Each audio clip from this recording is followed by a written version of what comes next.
Hello students, मैं Adarsh Sharma. Design of steel structures के lecture number 12 में आप सभी का स्वागत है। लेक्चर नंबर 12 में हम पढ़ने वाले हैं स्पेसिफिकेशन ऑफ बोल्टेड जॉइंट। जैसे हमने पढ़ा था रिविट में कि रिविट का क्या क्या स्पेसिफिकेशन मतलब पिच कितना लिया जाएगा, गेज डिस्टेंस कितना लिया जाएगा, एच कितना लिया जाएगा, ठीक है ना। तो उसी तरह हम इसमें कुछ चीजें पढ़ने वाले हैं जो आपके न्यूमेरिकल से रिलेटेड होगा, ठीक है। सबसे पहले अगर बात करते हैं कि स्पेसिफिकेशन जो हम बोल्टेड जॉइंट का पढ़ेंगे ये किसके अकॉर्डिंग पढ़ेंगे, तो ये हम आईएस कोड जो हमारा है 2000 सॉरी आईएस कोड जो 800 है 2007 जो हमारा लिमिट स्टेट का कोड है हम इसी के अकॉर्डिंग पढ़ेंगे। तो हम यहाँ नीचे लिख देते हैं एज पर आईएस 800 2007, ठीक है। ये जो कोड है हम अभी आपको जितनी भी चीजें बताएंगे वो हम इसी कोड के अकॉर्डिंग बताएंगे, ठीक है। मेरे सामने सारा डाटा रखा हुआ है, हम आपको वन बाय वन डाटा को बताएंगे, ठीक है ना। क्योंकि कुछ ऐसे डाटा हैं जो ये मैंने कोड से ही निकाले हैं, क्योंकि ये मुझे भी याद नहीं है ना ये आपको याद हो सकते हैं। तो मैं आपको बताऊंगा कि ये जो कोड है आईएस कोड, ठीक है। आप लोग एक काम करिएगा, आप लोग को मैं ऐसा करूंगा लिंक प्रोवाइड करवा दूंगा, वीडियो के डिस्क्रिप्शन में एक लिंक प्रोवाइड करवा दूंगा। उससे आप लोग क्या करिएगा, जो आईएस 800 2007 कोड है इसको आप सारे लोग डाउनलोड कर लीजिएगा। डाउनलोड करिएगा, ये 158 पेज का है आई थिंक, इसको डाउनलोड कर लीजिएगा और मैं आपको स्टील टेबल का लिंक दे दूंगा। वो स्टील टेबल आप डाउनलोड कर लीजिएगा, या तो आप चाहिएगा तो स्टील टेबल खरीद भी सकते हैं। किसी भी शॉप पे जाएंगे आप बोलेंगे कि हमको स्टील टेबल चाहिए तो आपको स्टील टेबल दे देंगे। बीटेक डिप्लोमा दोनों के लिए स्टील टेबल अवेलेबल होता है और स्टील का जो कोड है वो भी अवेलेबल होता है, लेकिन कोड काफी कॉस्टली मिलता है तो आप लोग उसको परचेज नहीं कर पाएंगे। तो कोड की फोटोकॉपी जो होती है वो बोर्ड मान्य करता है या यूनिवर्सिटी मान्य करती है, कॉलेज से एथोराइज करवा के लेने जाइएगा। तो इस कोड में सारी चीजें दी गई हैं, अभी हम जितना भी डाटा आपको लिखवाने वाले हैं, ठीक है।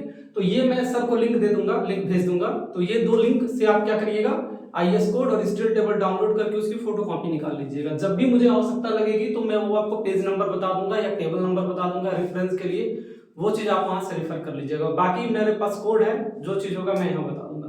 तो सबसे पहले अगर हम बात करते हैं diameter of bolt hole in the plate, ठीक है। सबसे पहली चीज हमारा क्या है, डायमीटर ऑफ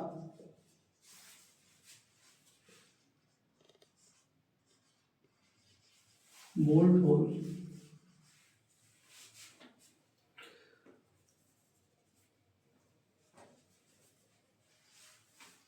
ठीक है, diameter of bolt hole in the plate, ठीक है, इन द प्लेट। देखिए, जब भी आप बोल्टेड कनेक्शन करेंगे तो क्या करेंगे, आप किन्हीं चीजों को जोड़ेंगे, किसी दो प्लेट्स को जोड़ेंगे। तो दो प्लेट्स को जोड़ने के लिए क्या करना पड़ेगा, होल करना पड़ेगा। होल करके वहां पे क्या लगाएंगे, बोल्ट लगाएंगे। तो जो डायमीटर ऑफ बोल्ट होल होगा वो प्लेट पे, उसके लिए स्पेसिफिकेशन है कि कैसे कैसे होगा, ठीक है ना। तो अगर सबसे पहले हम बात करते हैं, ठीक है, तो देखिए यह बोल्ट के नॉमिनल डाया पर डिपेंड करता है। किस पे डिपेंड करता है, नॉमिनल डाया। एक होता है नॉमिनल डाया और दूसरा होता है ग्रॉस डाया, ठीक है। ये किस पे डिपेंड करता है, depends on nominal dia, depends on nominal dia.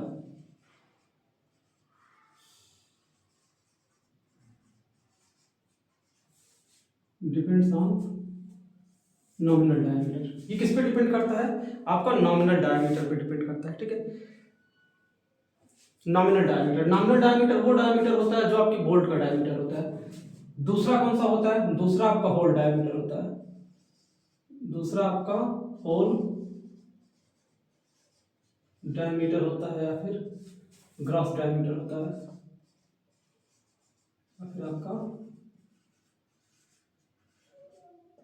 या फिर आपका ग्रॉस डायमीटर होता है, ठीक है। इस पे डिपेंड करता है, किस पे, होल डायमीटर पे डिपेंड, मतलब नॉमिनल डायमीटर पे डिपेंड करता है। लेकिन डायमीटर हमारा कैसे होता है, इसको मैं इरेज करके यहाँ नीचे लिख देता हूँ, डिपेंड ऑन नॉमिनल डायमीटर। जो भी बोल्ट का होल होता है वो नॉमिनल डायमीटर पे डिपेंड करता है। अब अगर हम बात करेंगे कि नॉमिनल डायमीटर कितना दिया है, तो हम होल डायमीटर कितना देंगे। अब यहाँ पे लिखते हैं नॉमिनल डायमीटर, नॉमिनल डायमीटर, और यहाँ पे लिखते हैं, तो नहीं होल को बार बार होल्ड क्यों लिख रहा हूं, ग्रॉस डायमीटर, ग्रॉस या फिर होल, होल डायमीटर, ठीक है। नॉमिनल डायमीटर और होल या ग्रास डायमीटर की बात करते हैं। तो सबसे पहले अगर बोल्ट का जो नॉमिनल डायमीटर है वो आपका 12 से 14 मिलीमीटर दिया है, 12 से 14 मिलीमीटर दिया है, 12 से 14 मिलीमीटर दिया, तो जो हमारा ग्रास डायमीटर होता है वो 1 मिलीमीटर क्या हो जाता है, एक्स्ट्रा हो जाता है, 1 मिलीमीटर ऐड, 1 मिलीमीटर हम उसमें क्या कर लेते हैं, ऐड कर लेते हैं। अगर ये 16 से 24 दिया है तो 2 मिलीमीटर ऐड कर लेते हैं। ये हमने आपको कल भी बताया था लेकिन आज डेडिकेटेड बता देते हैं। क्या कर लेते हैं, 2 मिलीमीटर ऐड कर लेते हैं। और मोर देन 24,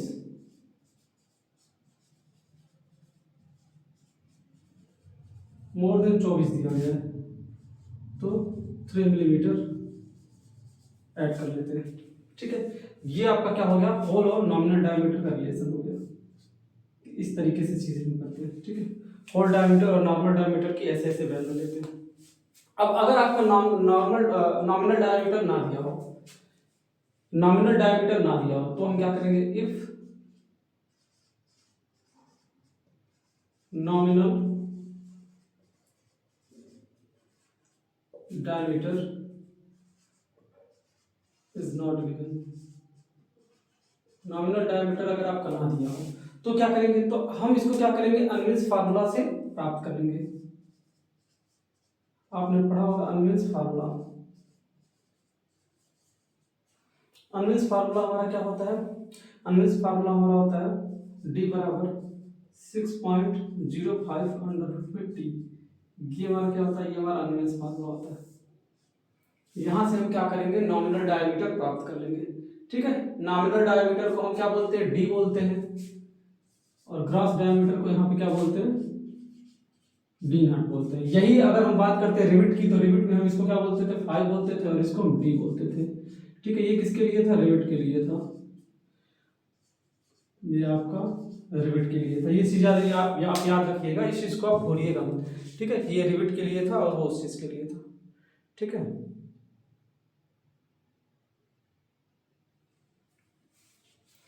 आगे अगर बात करते हैं पिच डिस्टेंस की बात करते हैं। ठीक है, पिच डिस्टेंस, एंड डिस्टेंस और एज डिस्टेंस, इन 3 चीजों की बात करते हैं।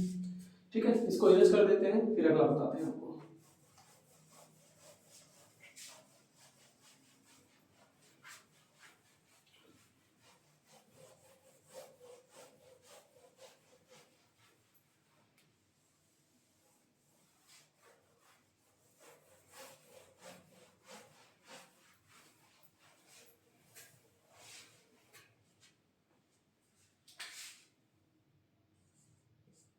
दूसरा आपका क्या होता है, दूसरा आपका होता है पिच डिस्टेंस, एंड डिस्टेंस और एज डिस्टेंस।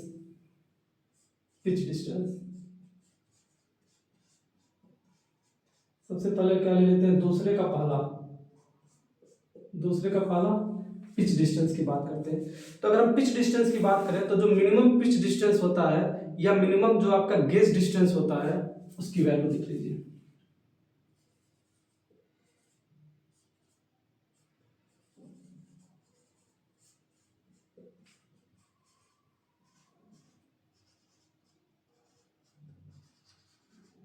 मिनिमम पिच और मिनिमम गेज डिस्टेंस,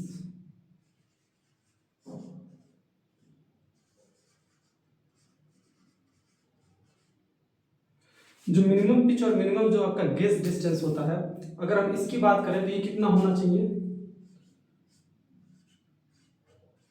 2.5d से क्या होना चाहिए, कम नहीं होना चाहिए। ठीक है ना, 2.5d से कम नहीं होना चाहिए। डी यहाँ पे क्या है, नॉमिनल डायमीटर ऑफ बोल्ट है। दूसरे की बात करते हैं, एंड और एज डिस्टेंस की बात करते हैं, पिच डिस्टेंस या फिर gauge distance, pitch and gauge.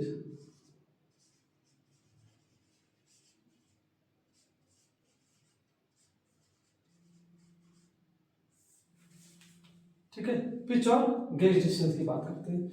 दूसरा जो हमारा होता है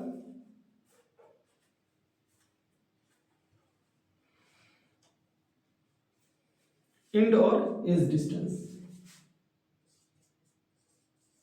एंड एंड एज डिस्टेंस। आपको ऑलरेडी बता चुके हैं एंड डिस्टेंस क्या होता है, एज डिस्टेंस क्या होता है।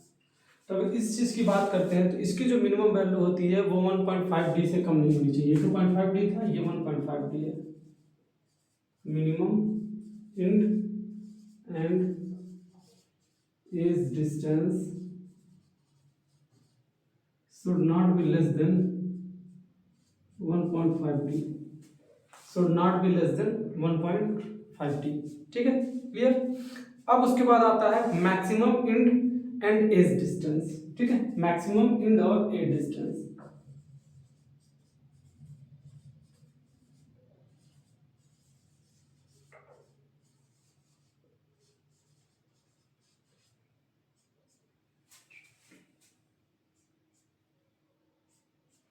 मैक्सिमम इंड और एज डिस्टेंस। ठीक है, मैक्सिमम इंड और एज डिस्टेंस की बात करते हैं तो ये आपका कितना होता है 12t, 12t इंटू ई, 12t इंटू ई होना चाहिए। ठीक है, जहां पे ई आपका क्या है, जहां पे आपका ई क्या है, वेयर ई बराबर 250 बटे एफ वाई। ठीक है, 250 बटे एफ वाई। एफ वाई क्या है आपका, एफ वाई यहाँ पे यील्ड स्ट्रेस है, एफ वाई यील्ड स्ट्रेस है। तो यहाँ से क्या आ जाती है, यहाँ से वैल्यू 1 आ जाती है। ठीक है, वहां से वैल्यू क्या आ जाएगी, 1 आ जाएगी। तो ये कितना हो जाता है आपका 12t हो जाता है डायरेक्टली। ठीक है ना, तो ये लिखने की आवश्यकता नहीं, तो आप इसको डायरेक्टली क्या लिख सकते हैं 12t। ये आपकी वैल्यू कितनी आ जाती है डायरेक्टली 12t आ जाती है, क्योंकि इसकी वैल्यू कितनी हो जाएगी 1 आ जाएगी। क्लियर। एफ मतलब अगर 250 हम लेते हैं, एफ वाई बराबर 250 लेते हैं, एफ वाई बराबर 250 लेते हैं तो इसकी वैल्यू 1 आ जाती है। यहाँ पे लिख लीजिए F Y equal to 250 mega pascal. Clear. अब आगे आता है पिच के लिए कि मैक्सिमम पिच की वैल्यू कितनी लेंगे। ठीक है, मैक्सिमम पिच की वैल्यू की बात कर लेते हैं, नीचे बात कर लेते हैं।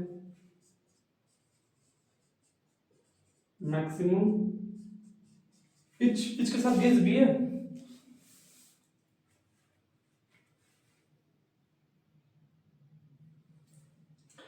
अच्छा, ठीक है, maximum pitch of bolt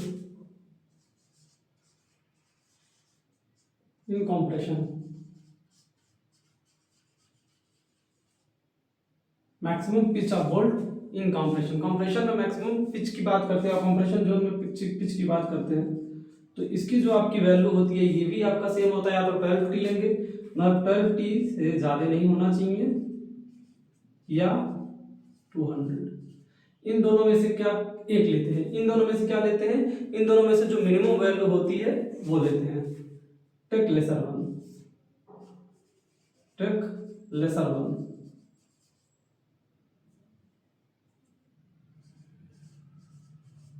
take lesser one. अब इसी के आगे कहा जाता है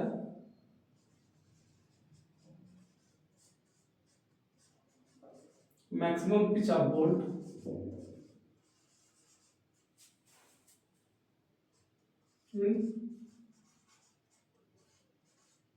टेंशन जोन। टेंशन जोन के लिए अगर हम बात करते हैं मैक्सिमम पिच, तो ये कितना होता है, ये आपका 16t या 200 मिलीमीटर, 16t या 200 मिलीमीटर। 16t से ज्यादा नहीं होना चाहिए और 200 मिलीमीटर। इसमें भी क्या है,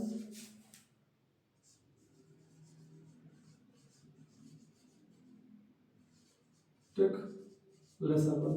जो भी वैल्यू कम होती है उस वैल्यू को हम क्या करेंगे, ले लेंगे। ठीक है, इसको आप लोग नोट करिए, इसको आपको नोट करिए।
ठीक है, अब इसको इरेज करते हैं, आगे बताते हैं।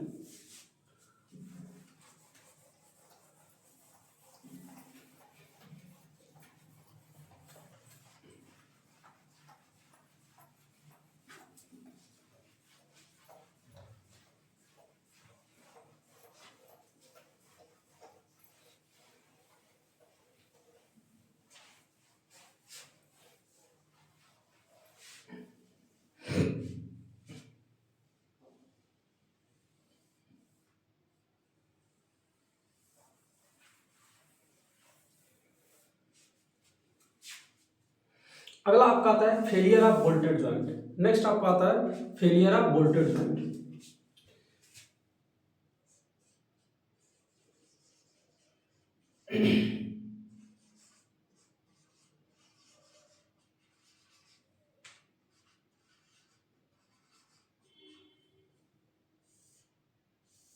Failure of bolted joint. अब अगर हम बात करते हैं जो हमारा बोल्ट होता है वो किस तरीके से फेल होता है, उसका फेलियर किस तरीके से होता है, तो उसके बारे में पढ़ना है कि फेलियर ऑफ बोल्ट जॉइंट। जैसे आप उसमें पढ़े थे फेलियर ऑफ रिवेटेड कनेक्शन या रिवेटेड जॉइंट, इसी तरह फेलियर ऑफ बोल्टेड कनेक्शन या बोल्टेड जॉइंट।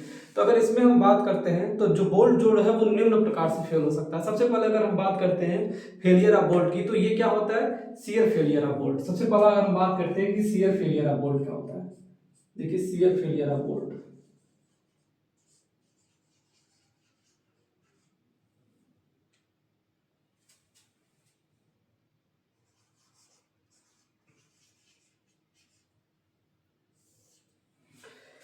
देखिए शियर फेलियर ऑफ बोल्ट्स क्या होता है, जब अधिक लोड पड़ता है, जब बहुत ज्यादा लोड पड़ता है तो जो बोल्ट्स होता है वो क्या होता है, वो दो भागों में टूट जाता है। ठीक है, अधिक बल लगने के कारण क्या होती है, जो बोल्ट्स होती है वो टूट जाती है। ठीक है, जिसे हम क्या कहते हैं, शियर फेलियर कहते हैं।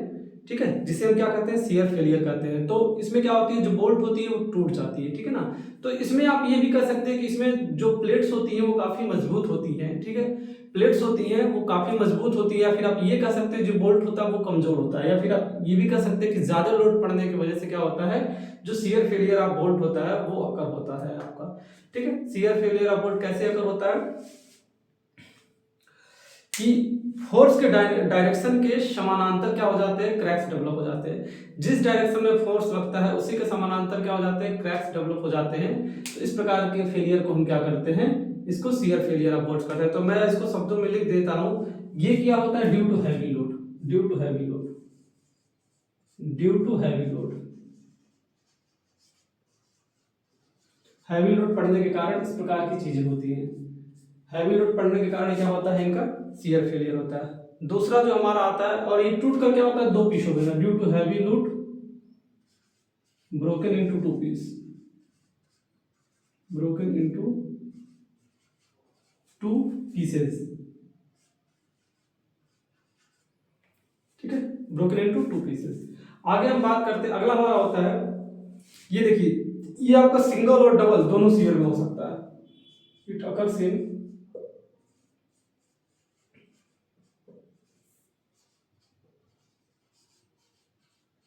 सिंगल और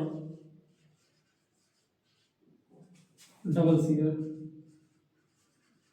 ठीक, दूसरा होता है bearing failure of bolt.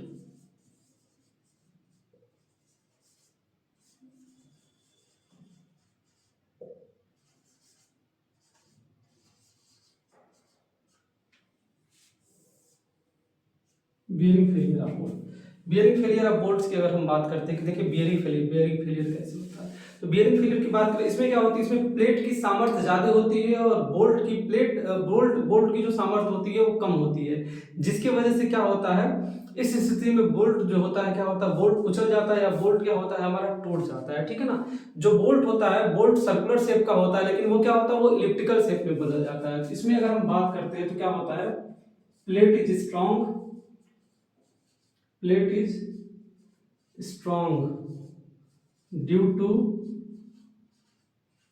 bolt is bent from bolt किसी में बेंड हो जाता है, सर्कुलर से इलिप्टिकल में बेंड हो जाता है, circular to elliptical, elliptical.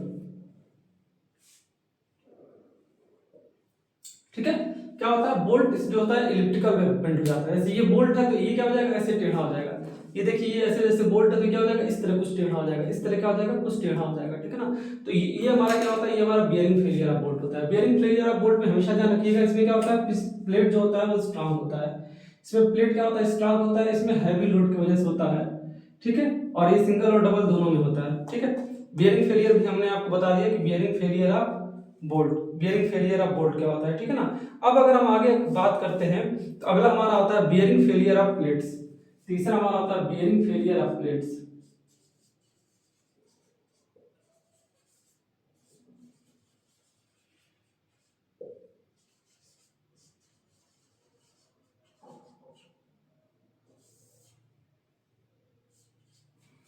Bearing failure of plates, ठीक है। बियरिंग फेलियर ऑफ प्लेट्स में क्या होता है,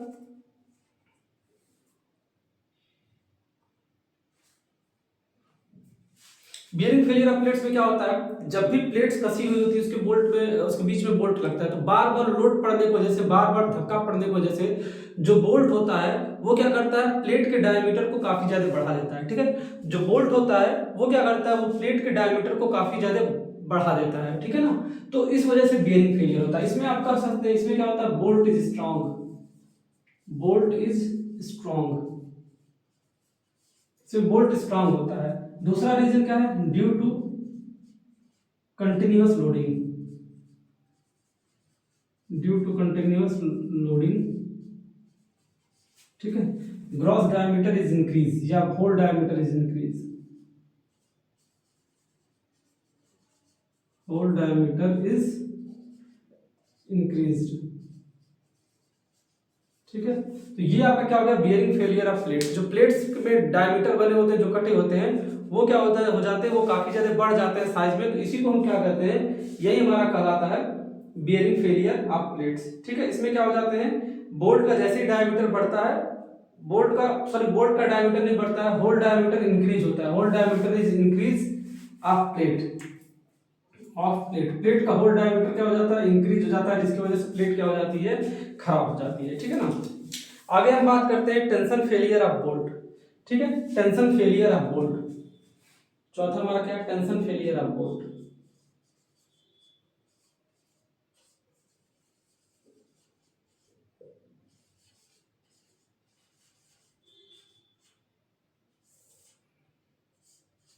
tension failure of bolt, tension failure of bolt क्या होता है, ये संपीड़न बल के कारण क्या होता है, जो संपीड़न बल के कारण लगाया गया बल होता है उसका मान क्या होता है, टेंजाइल फोर्स से कम हो जाता है, तो इस तरह का टेंशन फेलियर होता है, ठीक है। इस तरह का क्या होता है, टेंशन फेलियर होता है। टेंशन फेलियर ऑफ बोल्ट की अगर हम बात करते हैं, ठीक है, तो इसमें क्या होता है, जो हमारा कॉम्प्रेसिव फोर्स होता है, कॉम्प्रेसिव फोर्स जब लगता है किसी प्लेट पे लगता है तो वो टेंशन फोर्स को क्या कर देता है, कम कर देता है, ठीक है ना। तो इसमें आप लिख सकते हैं कॉम्प्रेसिव फोर्स,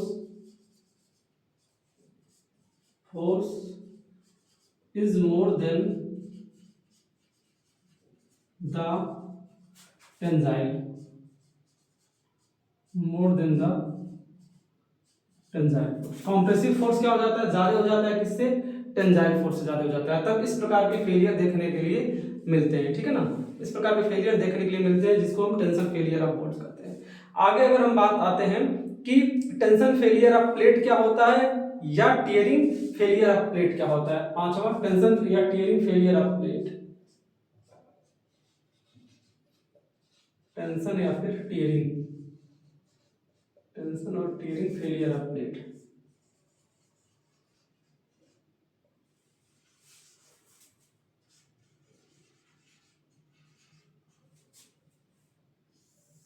टेंशन और टियरिंग फेलियर प्लेट्स, इसकी अगर बात करते हैं टेंशन और टियरिंग फेलियर, तो इसमें क्या होता है, इसमें प्लेट की सामर्थ्य बोल्ट की सामर्थ्य से क्या हो जाती है, कम हो जाती है, तो इस तरीके का टेंशन फेलियर होता है, ठीक है ना। इसमें क्या हो जाती है, प्लेट की सामर्थ्य बोल्ट की सामर्थ्य से कम हो जाती है, plate strength is lower than bolt strength, मतलब प्लेट इसमें क्या हो जाती है, कमजोर हो जाती है, और जो बोल्ट हो जाता है वो ज्यादा स्ट्रांग हो जाता है, तो टेंशन या टीयरिंग फेलियर देखने को मिलते हैं। इसमें क्या होता है, इसमें जो पूरी प्लेट होती है आपकी, वो पूरी की पूरी प्लेट में क्रैक्स डेवलप हो जाते हैं और खराब हो जाता है। छठवां आता है ब्लॉक शियर फेलियर। छठवां आपका क्या आता है, block shear failure. Block shear failure, block shear failure में क्या होता है, इसमें प्लेट और बोल्ट आपका दोनों स्ट्रांग होता है, बोल्ट एंड प्लेट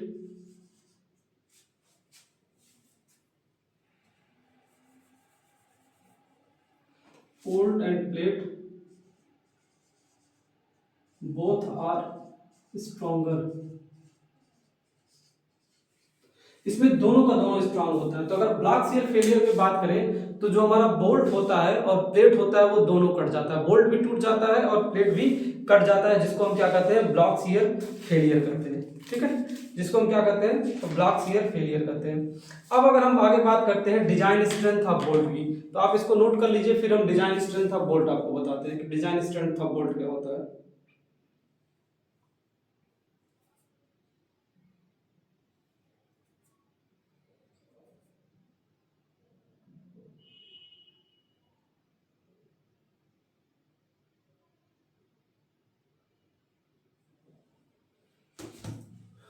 नोट करिए, फिर आगे बताते हैं।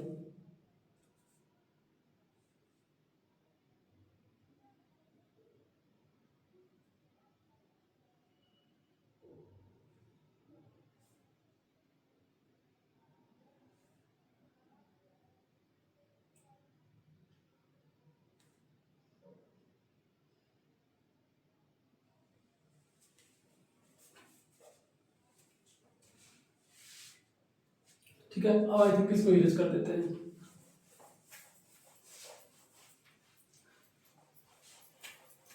अब हम बात करते हैं डिजाइन स्ट्रेंथ की, कि डिजाइन स्ट्रेंथ कैसे लिखा जाता है।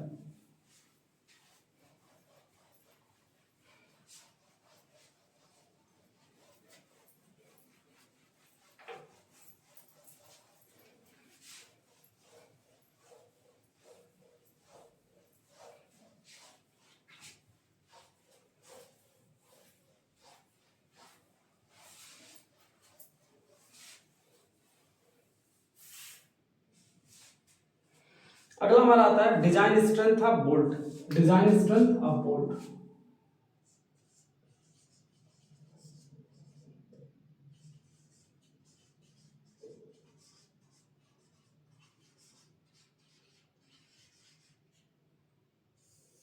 Design strength of bolt. देखिए, जो बोल्ट का डिजाइन स्ट्रेंथ होता है इसको दो तरीकों से किया जाता है, ठीक है ना। बोल्ट और प्लेट का, जब बोल्ट का स्ट्रेंथ हमको पता कर, सॉरी, जब हमको design strength, design strength of bolt, बस डिजाइन स्ट्रेंथ लिखिए। जब भी हमको डिजाइन स्ट्रेंथ पता करना होता है तो हम दो तरीके से डिजाइन स्ट्रेंथ पता करते हैं। या अगर हमको बोल्ट का डिजाइन स्ट्रेंथ पता करना है तो बोल्ट के साथ हमको प्लेट का भी स्ट्रेंथ क्या करना पड़ता है, पता करना पड़ता है। तो हम दो तरीके से इसमें स्ट्रेंथ निकालते हैं, डिजाइन स्ट्रेंथ ऑफ प्लेट और डिजाइन स्ट्रेंथ ऑफ बोल्ट। ठीक है, इसमें पहला निकालते हैं डिजाइन स्ट्रेंथ ऑफ प्लेट।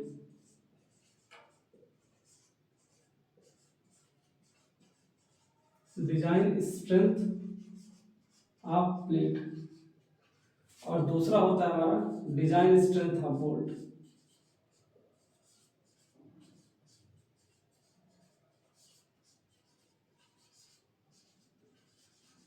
ठीक, ये आपका क्या होता है, फर्दर दो तरीके का होता है, और ये भी आपका क्या होता है, फर्दर दो तरीके का होता है।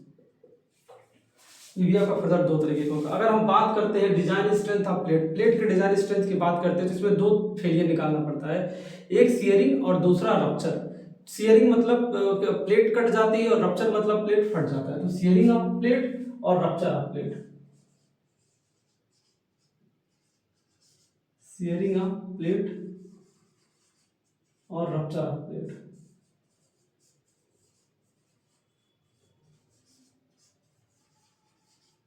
Shearing of plate, rupture of plate. और अगर डिजाइन स्ट्रेंथ ऑफ बोल्ट की बात करें तो इसमें हम क्या निकालते हैं, शियर कैपेसिटी और बियरिंग कैपेसिटी। इसमें हम क्या निकालते हैं, शियर कैपेसिटी या शियर स्ट्रेंथ, और दूसरा होता है bearing strength.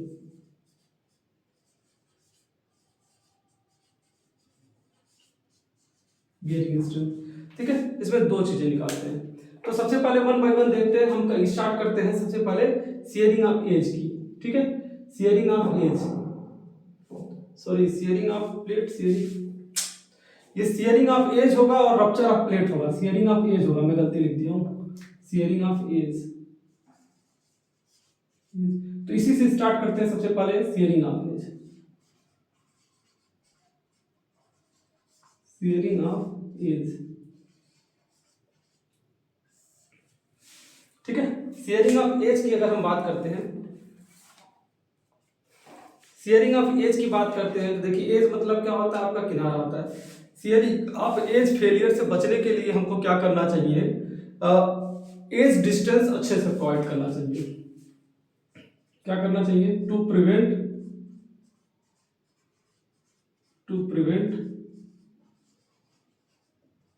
Sharing of edge we have to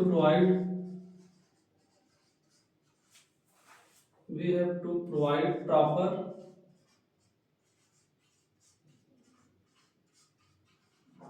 proper age distance।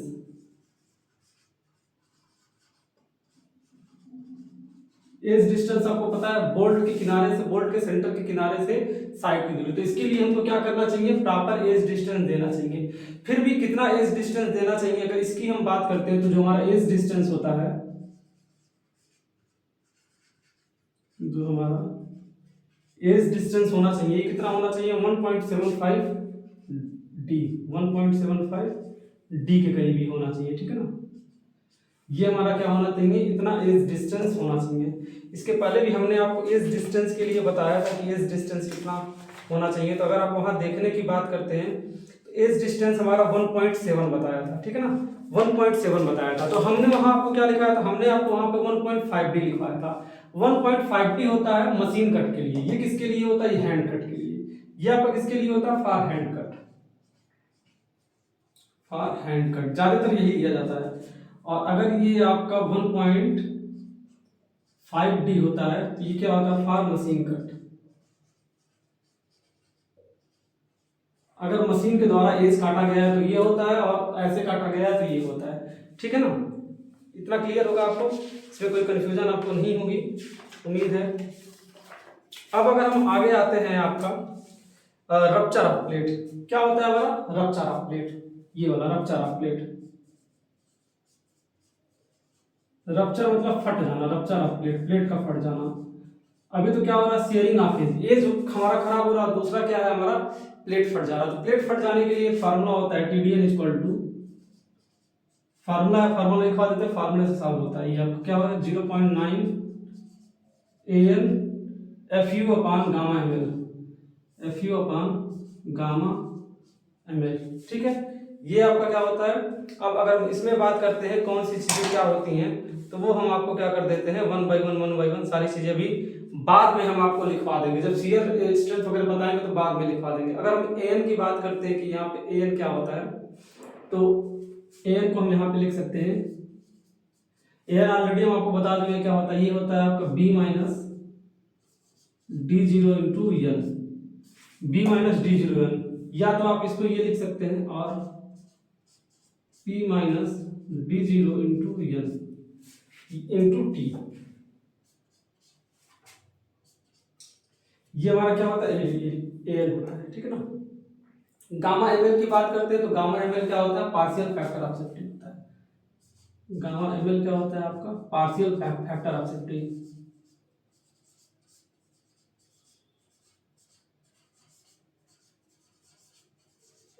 Partial factor of safety. इसकी वैल्यू कितनी लेते हैं, 1.25 के करीब लेते हैं। ठीक है, पार्शियल फैक्टर ऑफ सेफ्टी कितना लेते हैं, 1.25 के करीब लेते हैं। अब अगर हम आगे बात करते हैं किसकी, AN की बात करते हैं, AN क्या होता है। ठीक है ना,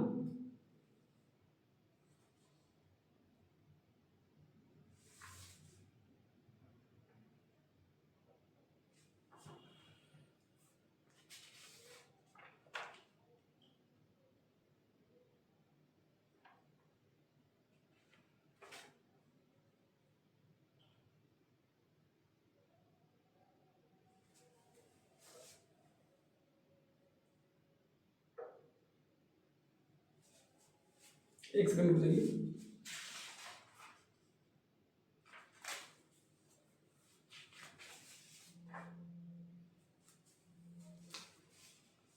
एक मिनट जाइए स्टूडेंट्स, फोन आ रहा है, एक मिनट जाइए बस।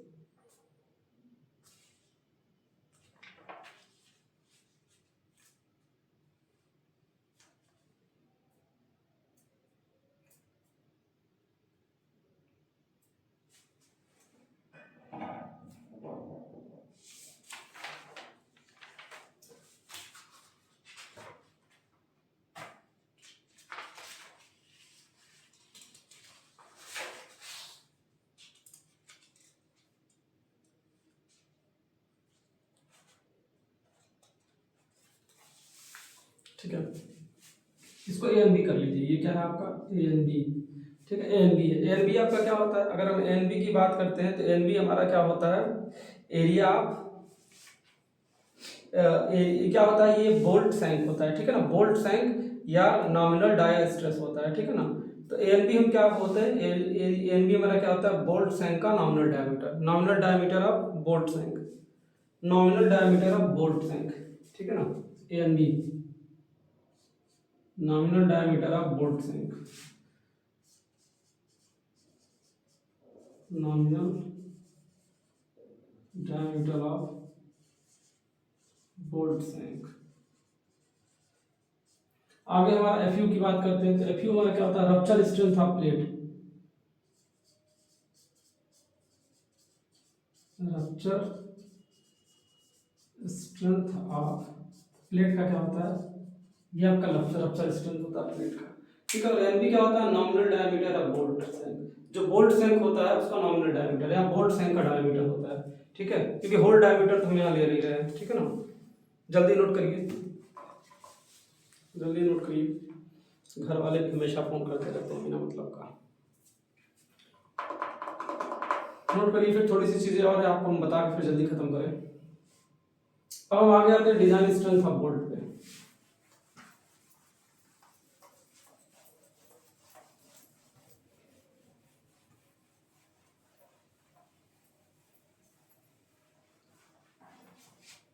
किस पे आते हैं, design strength of bolt. Design strength of bolt की अगर हम सबसे पहले बात करते हैं तो इसमें हम आते हैं किस पे, शियर कैपेसिटी पे आते हैं कि शियर कैपेसिटी हमारी क्या होती है, ठीक है।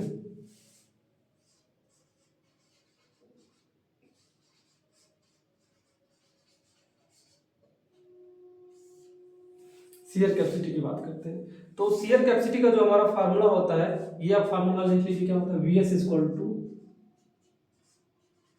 F U B upon 0.3 multiplied by gamma M B, ठीक है। Gamma M B multiplied by bracket में क्या हो जाएगा, N S A N B plus N N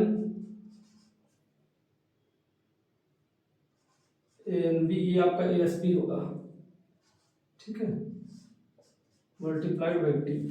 ये हमारा क्या होता है, ये हमारा फार्मूला होता है। किस चीज का फार्मूला होता है, हमारा शियर कैपेसिटी का। अब अगर मैं यहाँ एक एक टर्म की बात करें, वेयर सबसे पहले एफ यू बी की बात करते हैं तो क्या होता है, ये एफ यू बी जो हमारा होता है ये हमारा प्लेट स्ट्रेंथ होता है, ठीक है। एफ यू बी हमारा क्या होता है, प्लेट स्ट्रेंथ होता है, या आप कह सकते हैं रप्चर स्ट्रेंथ ऑफ बोल्ट होता है, ठीक है।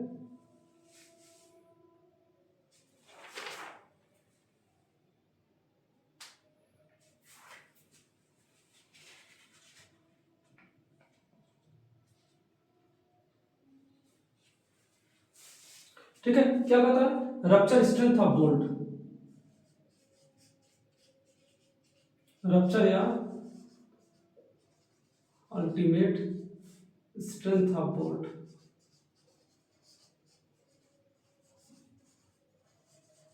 ठीक। रप्चर या अल्टीमेट स्ट्रेंथ ऑफ बोल्ट होता है। और गामा एम बी क्या होता है, ये पार्शियल फैक्टर ऑफ सेफ्टी होता है। ये भी आता क्या होता है, partial factor of safety for bolt, partial factor of safety for bolt. इसकी भी वैल्यू कितनी होती है, 1.25 के करीब लेते हैं इसको भी। ठीक, 1.25 करके। अब एएसबी की अगर बात करते हैं, एएसबी क्या होता है, एएसबी की बात करते हैं और एएलबी की बात करते हैं। तो एएसबी हमारा क्या होता है, ठीक है। एएसबी की अगर हम बात करते हैं तो ये होता है nominal diameter of bolt shank, nominal dia of bolt shank, और ये होता है नॉमिनल डायमीटर ऑफ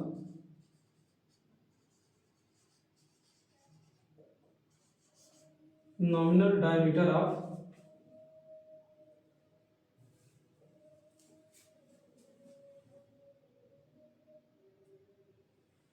सॉरी, ये आपका होता है एएनबी टोटल हो जाएगा, total stress tensile area, total stress tensile area. अगर हम बात करते हैं एएसपी की, एएसपी का फार्मूला क्या होता है, ये नीचे नीचे लिख देते हैं, सारा चीज हो गया। अच्छा, एनएस और वो बता देते हैं, एनएस बता देते हैं और एनएन बता देते हैं क्या होता है, तब उसके बाद फार्मूला लिखते हैं। एनएस बराबर क्या होता है, number of shearing plate within shank, number of shearing plate within shank,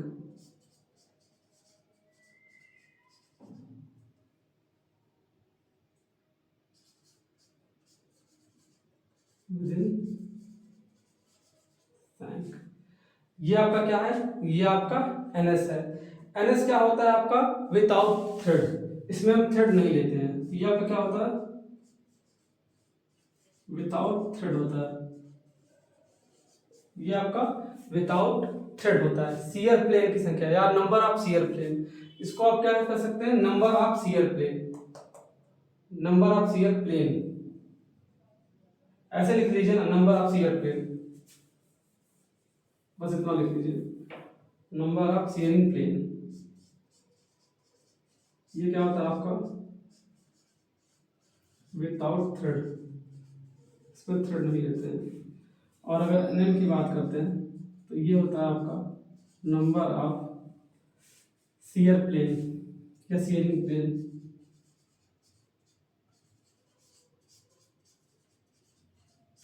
ये आपका क्या होता है, विथ थ्रेड, विथ थ्रेड, ये थ्रेड की संख्या को लेके होता है, ठीक है। अब अगर हम फार्मूले की बात करते हैं, यहाँ एएसबी के फार्मूले की बात करते हैं, तो एएसबी आपको हम बता दिए पहले क्या होता है, एरिया ऑफ क्या होता है, ये नॉमिनल डायमीटर होता है, मतलब एरिया ऑफ सैंक होता है, 5/4 d², एरिया ऑफ सैंक होता है।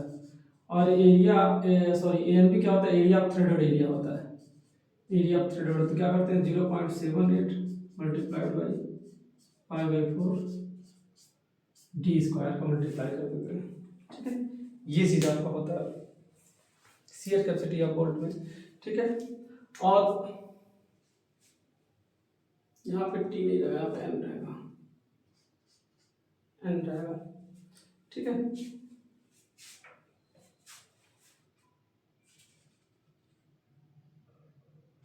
हालांकि एन क्या है, एक हो सकता है, दो हो सकता है, ठीक है, वो शियर पे डिपेंड करता है कितना शियर हो रहा है, तो वो आपका एन का वैल्यू उसके हिसाब से क्या होता रहता है, चेंज होता रहता है, ठीक है। अब अगर हम बात करते हैं किसकी, बियरिंग कैपेसिटी की, बियरिंग कैपेसिटी की बात करते हैं लास्ट है, उसके बाद इसको खत्म करते हैं।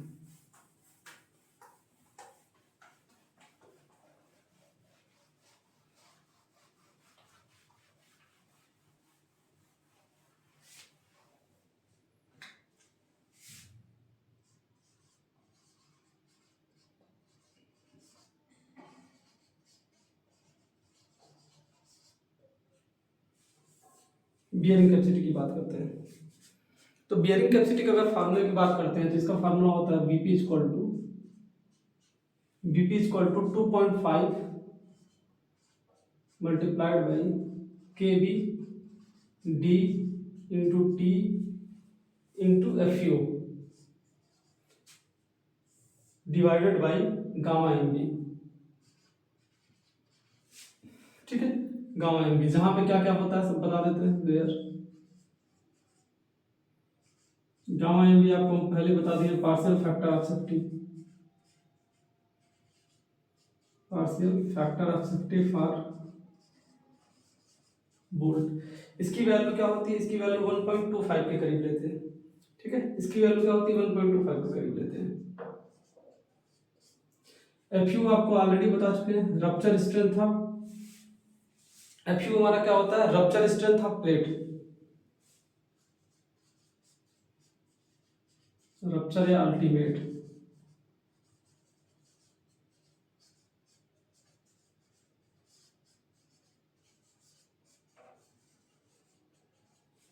Ultimate strength of plate, D की वैल्यू की बात करते हैं और टी की बात करते हैं।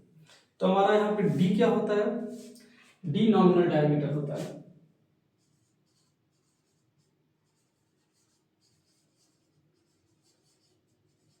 टी क्या होता है, थिकनेस ऑफ प्लेट,